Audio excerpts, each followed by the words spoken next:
Estes e outros temas estão presentes em agência.eclesia.pt.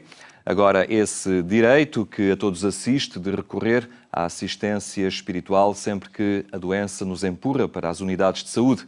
O Padre Fernando Sampaio, que é o Coordenador Nacional dos Capelães Hospitalares, e o Engenheiro Fernando Oliveira estão entre nós. Muito boa tarde. Boa tarde. Uma vez mais na nossa companhia aqui no programa Eclésia. Obrigado pela vossa presença.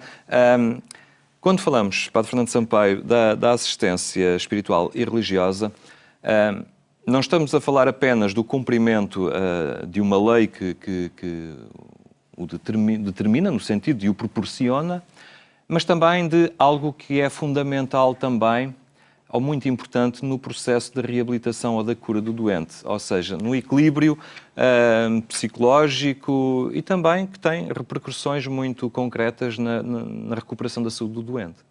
Sim, um dos aspectos mais importantes da pessoa humana é exatamente a espiritualidade. É isso que caracteriza o homem. Nós muitas vezes estamos, ou o definimos como ser racional. Mas a característica mais bela que o homem tem é exatamente a sua dimensão da espiritualidade, que o potencializa para ultrapassar as próprias dificuldades, para se transcender a si próprio, que o potencializa na busca do sentido da vida, na busca de respostas às perguntas essenciais sobre a vida. E, nesse sentido, a vivência da espiritualidade na doença é produtor de harmonia interior, de paz interior, de conforto interior, muitas vezes de reconciliação consigo, com Deus, com os outros, e nesse sentido é fonte de saúde. Nós às vezes podemos pensar, e às vezes pensa-se que o padre no hospital, o assistente espiritual... É um mau presságio. É um mau presságio, sobretudo na visita, que às vezes anuncia a morte. Não anuncia a morte, ninguém de nós anuncia a morte, nós não sabemos quando ela não tem data marcada. Agora, o que anuncia é a vida que está presente, fomenta a vida. E a própria espiritualidade é uma forma de luta contra o próprio sofrimento. E há muitas experiências que nós muitas vezes temos em que, de facto, a pessoa, quando vive a sua espiritualidade, vive melhor e, sobretudo, supera melhor o sofrimento.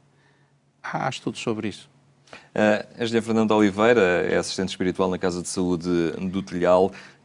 Nesta linha, de que forma é que a experiência religiosa também, o contacto com a espiritualidade, contribui para a serenidade dos doentes, os doentes de saúde mental?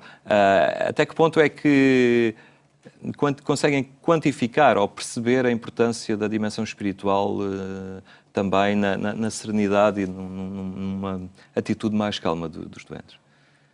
Claro, como dizia o Padre Sampaio, a vivência saudável de uma espiritualidade potencia, de facto, a serenidade.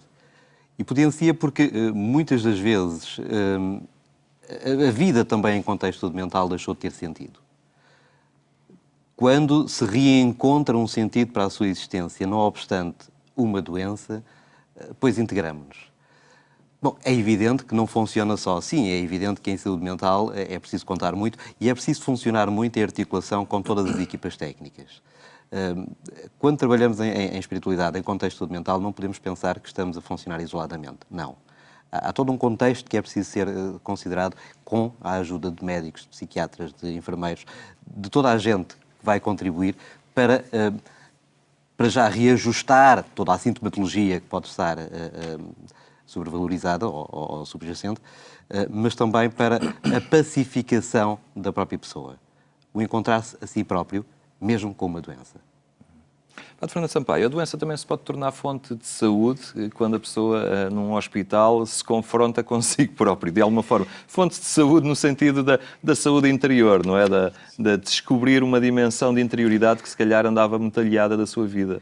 Ou seja, no fundo está a questionar se a doença, no fundo, pode ter efeitos positivos ao nível da saúde. Exatamente. Nomeadamente, ir a um hospital às vezes pode ter uma dimensão positiva no sentido da pessoa se confrontar com os seus próprios limites. Exato.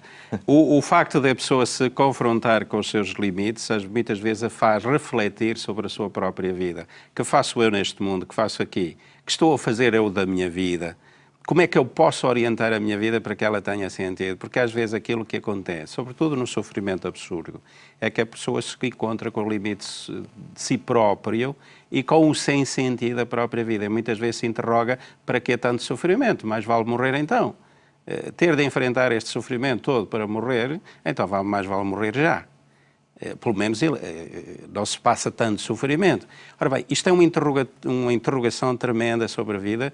E, nesse sentido, a espiritualidade, sendo saudável, porque a espiritualidade também pode não ser saudável, pode não ser fonte de saúde, mas sendo a espiritualidade saudável, que ajuda a pessoa na vivência e, sobretudo, nas respostas às suas interrogações, nesse sentido, a doença também ajuda. Eu recordo-me de uma vez um doente que dizia: bendita doença que eu tive. Eu digo assim: bendita doença que teve, então porquê? Se é uma coisa que eu faço sofrer tanto. Bendita doença porque me ensinou a viver de novo. Eu não ligava meio à minha família e descobri uma família. Descobri que tenho gente à minha volta. E, sobretudo, eu não dava tanto valor à vida, e eu agora vou aprender a dar valor à vida. E, nomeadamente, à dimensão espiritual. Por vezes, a doença desperta a dimensão espiritual. Nós andamos na nossa vida e muitas vezes nos esquecemos. E, às vezes, a doença, ao fazer-nos refletir sobre os limites, diz assim: o que é que eu faço aqui? Então vem a dimensão espiritual, que é reabilitada, no fundo, na própria pessoa. Fernando Oliveira, a família é muito importante também, a família dos doentes que têm na vossa casa de saúde, no Telhal.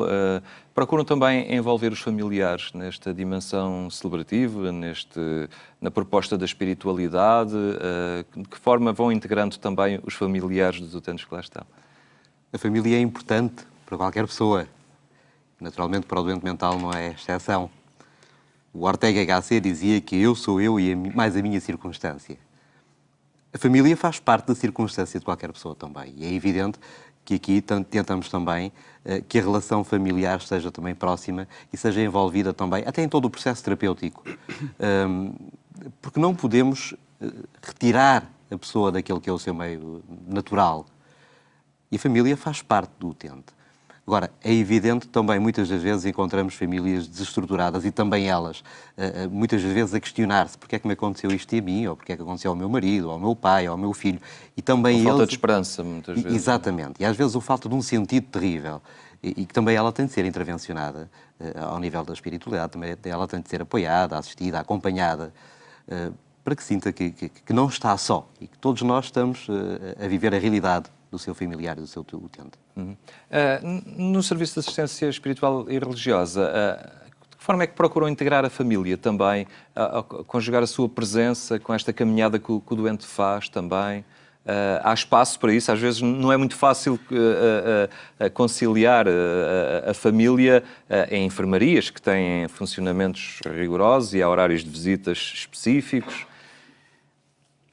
A integração da família faz-se na medida em que a família procura o próprio Serviço de Assistência Espiritual Religiosa. Às vezes contacta por causa do familiar, às vezes recorre porque a própria família também pede alguma assistência. Não existe esta integração que existe ao nível da saúde mental, o que é normal. Mas, por vezes, não é tão frequente assim, por vezes existe este contacto com a própria família, porque a própria família o busca também, ou então quando nós passamos pelos serviços e encontramos a família junto do doente. Outras vezes é a própria família que vem perguntar acerca do doente, ou pedir que nós o visitemos, ou vem dar informações acerca do doente para melhor haver uma relação pastoral com ele, etc. Portanto, são essas as formas que existem neste contacto. Muito bem, Padre Fernando Sampaio, Fernando Oliveira, muito obrigado por terem estado hoje aqui connosco no programa Eclésia, a espiritualidade e a fé no ambiente dos cuidados de saúde, a assistência religiosa, enquadrada também por esse novo decreto-lei que estabelece regras e direitos que quisemos abordar hoje aqui no programa Eclésia.